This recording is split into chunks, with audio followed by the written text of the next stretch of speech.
Hello and welcome to a Smurd P video, and today we are looking at Star Wars Rebels, Ezra, damn it, I had it in my head, it's not going to come out, but you know who this dude is. He's from that awesome Rebels series that ran on Disney, and we all felt that ended too soon just as we were thoroughly enjoying it.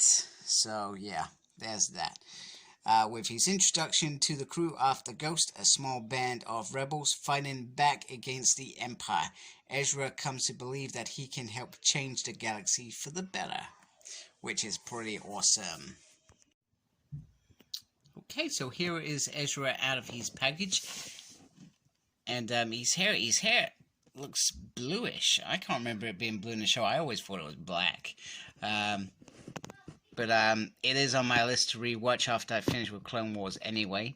So I'm not going to pretend to remember everything that went on with this dude, because it was years ago since I watched that series, and it ended, what, maybe 2 years ago now, I think? I could be wrong. I like that little emblem on the back. The outfit that he has, it sort of reminds me of Luke Skywalker when he's in his orange jumpsuit for flying in the snow speeders in Empire Strikes Back, or the X-Wing, you know, either way, whatever he was in that orange jumpsuit. So it kind of reminds me of that, but it also gives an engineered feel to this character, I feel. Now, they were all on the run, and they probably all had to get their hands dirty and learn how the ship works, which I kind of dig that sort of stuff. He's got this nice little belt here, which I do dig. However, because the way it's connected, it will potentially restrict how your figure moves, if that makes sense. And then clearly there he's got a bit of armor and a knee pad, which you'd end up using if you were working near the ground, or, you know, carpenters use them quite often when they're working near the floors, or putting carpet in, etc. So definitely love the design of how he looks. Now, in terms of accessory, he comes with that helmet that he used to wear, which is, I can't remember how he got it or why he got it, but it looks like a little stormtrooper thing, and it's pretty cool. I love the fact that this will just slide on his head, which I will do. He also comes with his personal lightsaber, which started showing a different way of how the tilt could be, so it's kind of like a whole kind of, it reminds me of like a gun holding thing, you know, but you'd have the gun bit, but it's not, if that makes sense. It has some nice little detail on there. He has the lightsaber there, that part there, which is very, very awesome. I just want to give a shout out to Stephen Hatali. I hope I pronounced your second name right, mate. Thank you for the suggestion on the hot water to assist in separating the lightsaber. Because without it, I just thought it was stuck together, and I thought it was really stupid, and a big disappointment. Now, the lightsaber just, helps if I don't drop the figure. It's got a little hook on here that you hook it on, which is very, very awesome, as always. Here he is holding the lightsaber, and he holds it really, really well. Like I said, I think the biggest problem with this figure is the legs, and these on here, they reduce the mobility, and they do make it harder for you to pose your figure, so I think that's a bit frustrating. I like the helmet on how it goes on. I wish it just went a little bit further down. Maybe it's just me, but I just want it over that chin, if that makes sense, because it's almost perfect. But it's a nice little thing for them to do. It just slots on really, really nicely.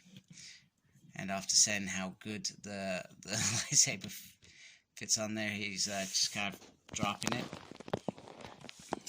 I also going to bring in Kanan. I wanted to give a big shout out to Robert Beard, who pointed out that, as well as how to separate how you can separate a lightsaber, you can separate his lightsaber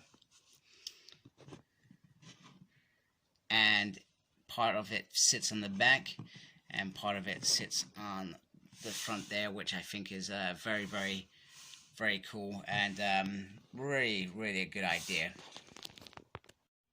In terms of head sculpt, it's not a bad head sculpt. I mean, we've seen worse and we've seen better, but it's not bad.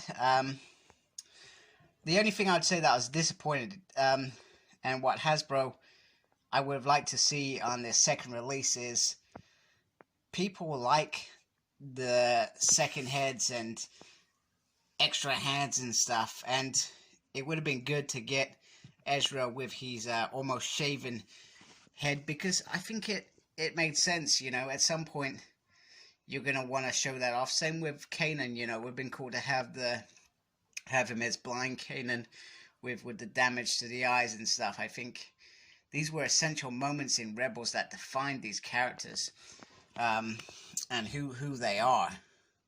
So I'm just I think a little bit disappointed there.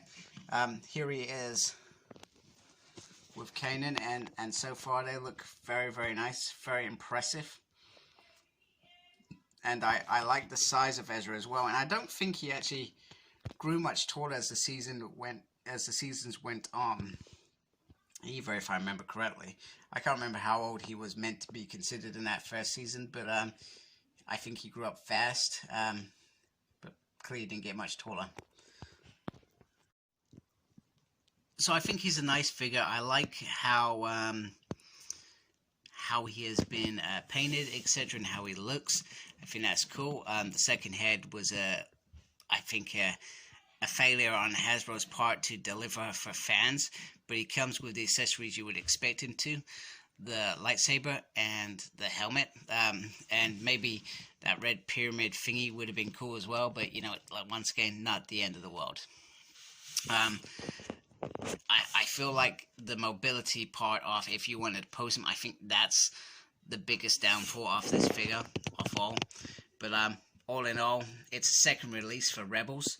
They deserve a second release, and I'm glad that we've got him. So like, comment, subscribe. Tell me what you think of this figure. Follow me on Facebook. My page is SmurredP. Follow me on Twitter as well, @SmurredP. Tweeting and stuff. And as always, embrace the geekiness and take care. Goodbye.